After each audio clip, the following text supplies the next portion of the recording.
Cadê meu celular? Eu vou ligar pro 80. Cadê meu celular? Eu vou ligar.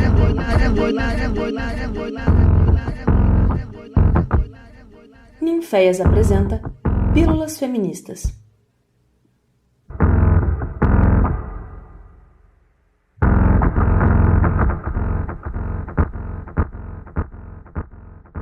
Bom dia, boa tarde, boa noite. Não sei que hora que você pode estar ouvindo esse podcast.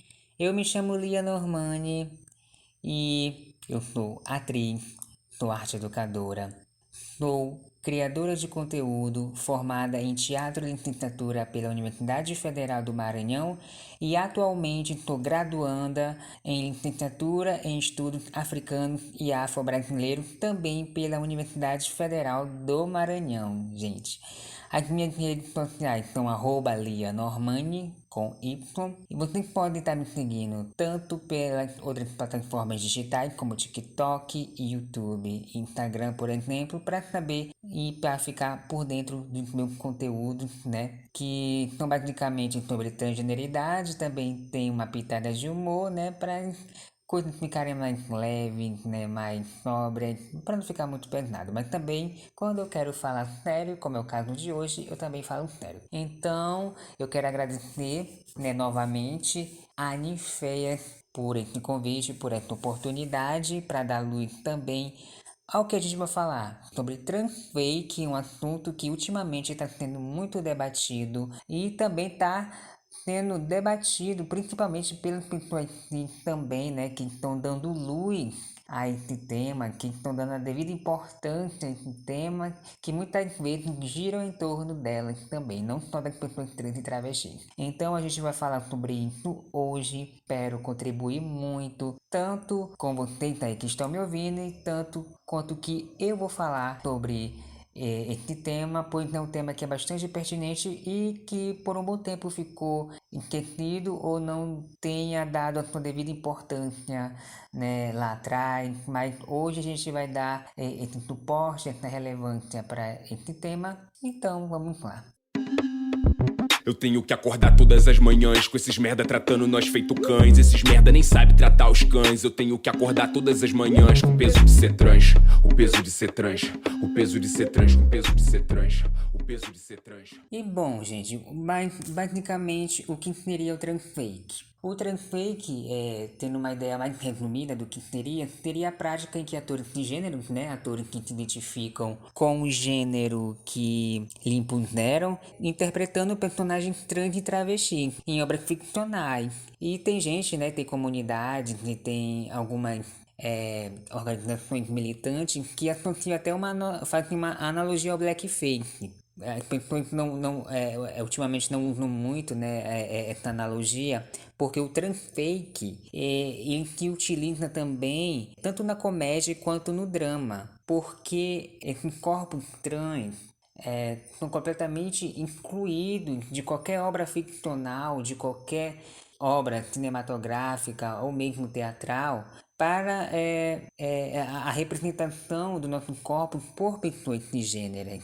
E isso, infelizmente, acontece, continua acontecendo com atores renomados aí, pegando papéis que deveriam ser de pessoas trans, né, e travestis, e isso tem sido discutido, né, pelo menos, né, no mundo inteiro, né, sobre essas questões.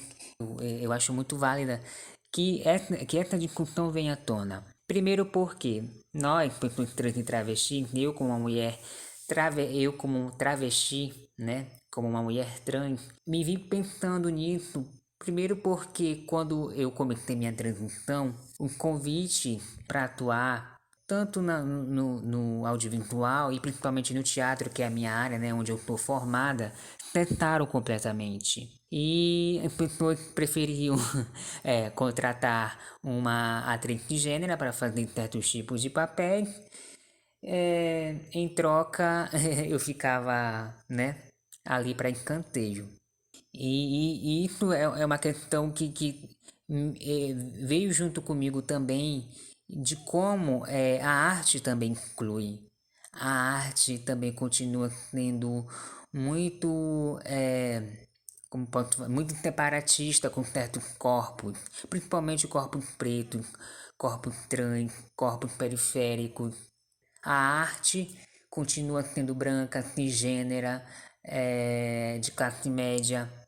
E eu posso ampliar ainda mais esse debate por quando ainda se contrata, né, pessoas trans e travestis para fazer determinados tipos de papéis, vão escolher aquele, como eu posso falar, um olhar mais higienizado, né, corpos mais higienizados, mais padrões, brancos, com cirurgia, com plástica, completamente passáveis, para fazer ou para interpretar uma trans, né, que basicamente sofre algum tipo de disforia de gênero ou que está no meio da prostituição. Ainda vão ter esses tipos também de exclusões, né? Quando se trata também de contratar pessoas trans e travestis para certos tipos de papéis. Vou citar aqui só 2 exemplos, porque é o suficiente, são filmes bastante emblemáticos. Mas a lista é bem longa e infelizmente essa prática é bastante comum e antiga. O primeiro filme que eu trago de exemplo aqui é Bate-Coração. Ele é de 2019. Novembro de 2019. Ele tem 4 personagens trans travestis de maior destaque. Que no caso é a Isadora Sunshine, que é a protagonista. A gente tem também a Dolores, a Madenusa e a Cassandra. E todas elas são interpretadas por homens cisgêneros. O outro filme, esse um pouco mais popular, é A Garota Dinamarquesa. A gente tem o Ed Redmayne, que é um ator cis, que interpreta a Lily Elbe. Quando esse filme estava sendo produzido, sendo que ele chegou aqui no Brasil em 2016... as pessoas questionaram o diretor o porquê dele não ter elencado uma mulher trans para fazer o papel. E aí ele respondeu o seguinte: há algo em Ed que é atraído pelo feminino. Ele já interpretou mulheres antes. Em nosso filme, Lily é apresentada como homem por 2/3 do filme. E a sua transição acontece bastante tarde, de modo que isso teve um papel na tomada de decisão. Tem uma parte também que ele diz que ele já tinha convidado o Ed muito tempo antes das pessoas reclamarem, né? E aí já não tinha muito o que ele fazer. Numa entrevista de vídeo, ele também tinha falado que o Ed tinha o dom de transparecer as emoções. Ele te levava numa jornada e ele não queria que ficasse esquisito. Ele queria alguém que abrisse o coração das pessoas. Eu achei um absurdo o que ele falou, né? Porque ele tá sugerindo então que uma mulher trans não seria capaz de transparecer as emoções e abrir o coração das pessoas. E ainda falando sobre a questão da existência de pessoas trans e travestis representadas, né, geralmente no meio das artes como uma farsa, como anormal ou como animalesca, ainda se vê muito comum essas narrativas nas artes de representações de travestis e transexuais como criminais, como perigosos, como sexual, até meio pornográficas também. Mas outra questão também que eu quero falar, que eu fiz um vídeo falando, um vídeo à parte nas minhas redes sociais, falando sobre a questão do transfake sendo representada por atores e atrizes de gênero de grande renome. Eu vou aqui chamar atenção por um fato que aconteceu recentemente, de uma entrevista do ator Rodrigo Santoro em um podcast, em que ele falou que quando ele interpretou a travesti Lady Di no filme Carandiru, né, um filme de bastante sucesso no cinema nacional, as pessoas na sala de cinema, elas iam embora, elas deixavam, a personagem era completamente rejeitada pelas pessoas, né, que iam embora da sala de cinema. Quando o Rodrigo Santoro parecia como travesti, como ele fala, ele sabia disso porque ele ia disfarçado na sala de cinema para ver a reação do público e ele via que isso acontecia. Mas só que tem um fato de que poucas pessoas conhecem, é que, primeiramente, quem iria interpretar essa personagem, a Lady Di, era uma travesti, né? Era uma mulher trans de verdade, que é a Thelma Lippe, que era, né, ela não era muito conhecida na época, e ela foi completamente descartada por causa do Rodrigo Santoro, que era um ator de renome. Ele iria dar muito mais cartaz midiático do que a Thelma Lippe, e ela foi completamente deixada de lado. Não tiveram nem consideração com todo o processo que ela fez, né? Ela fez um processo de atuação, de montagem de personagem, com o elenco e com a direção, mas só que quando surgiu o Rodrigo Santoro, então limaram ela completamente do filme. Ela fala em uma entrevista que ela passou por uma grande depressão por causa disso. E a gente vê, né, que como o transfake, ele também pode destruir carreiras, ele pode tirar oportunidades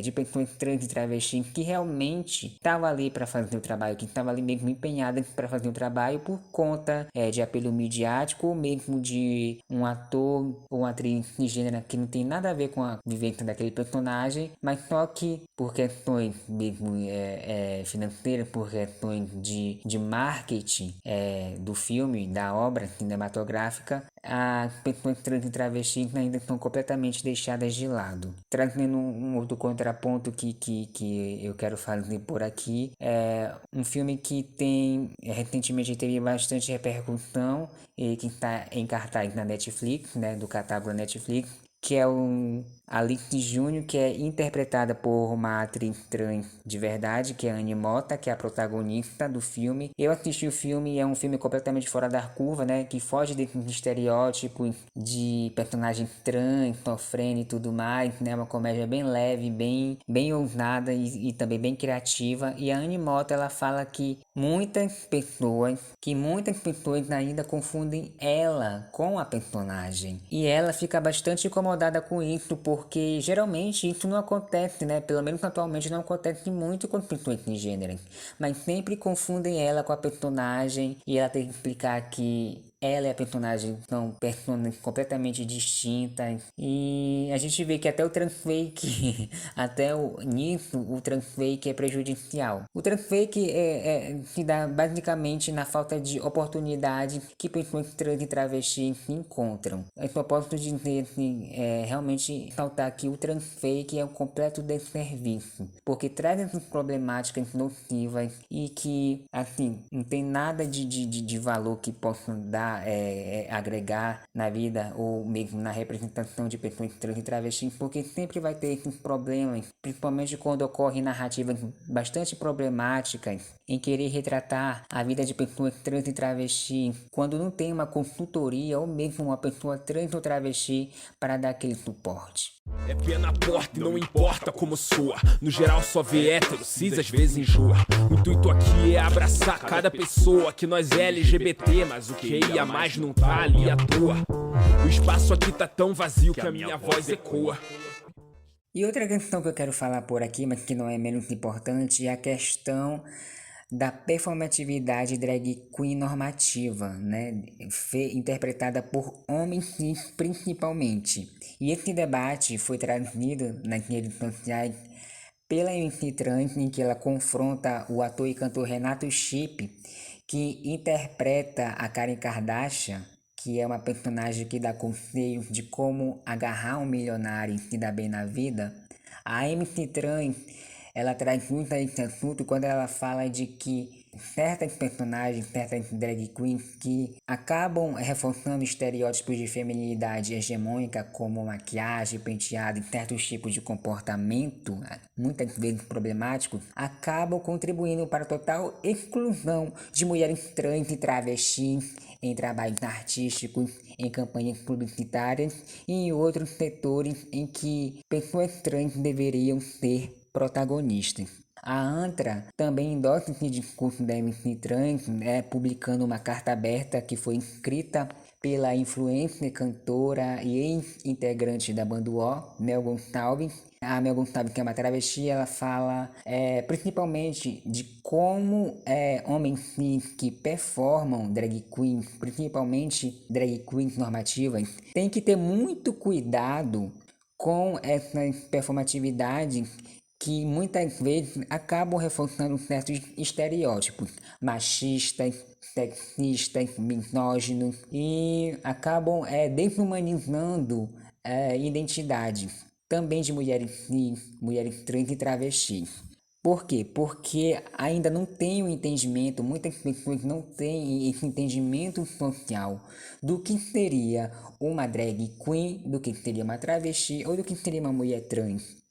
Então, certas pessoas acham, né, falando mais uma vez, acham que nossas identidades são fantasias, sendo que não é isso, né? Sendo que a nossa identidade é a nossa vivência, é a nossa mesma sobrevivência, né? Como se pode falar. E quando a gente vê certos artistas estereotipando as nossas vivências, nossos corpos como caricatura, acabam reforçando ainda mais as nossas exclusões de certos lugares ou de certos ambientes, né?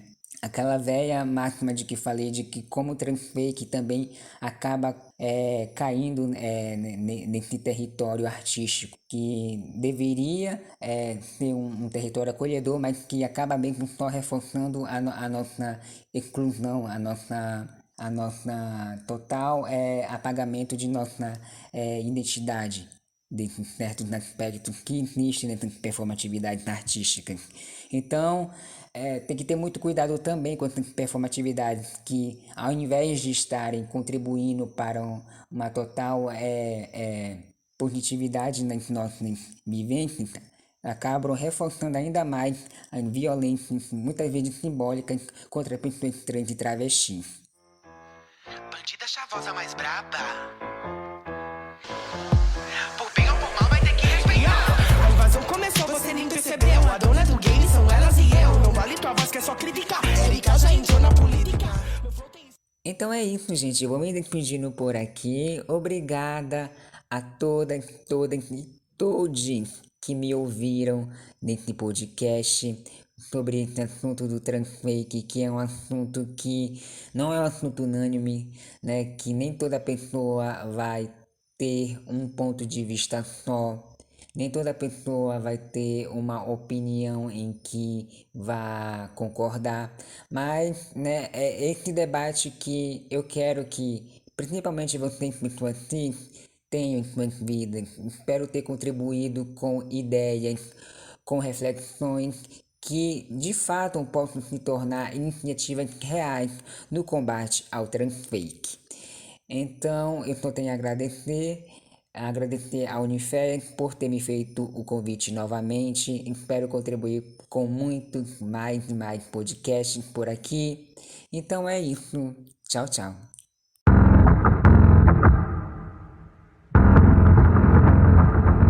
Essa foi mais uma produção do Ninféias, Núcleo de Investigações Feministas, com o apoio da Pró-Reitoria de Extensão da Universidade Federal de Ouro Preto.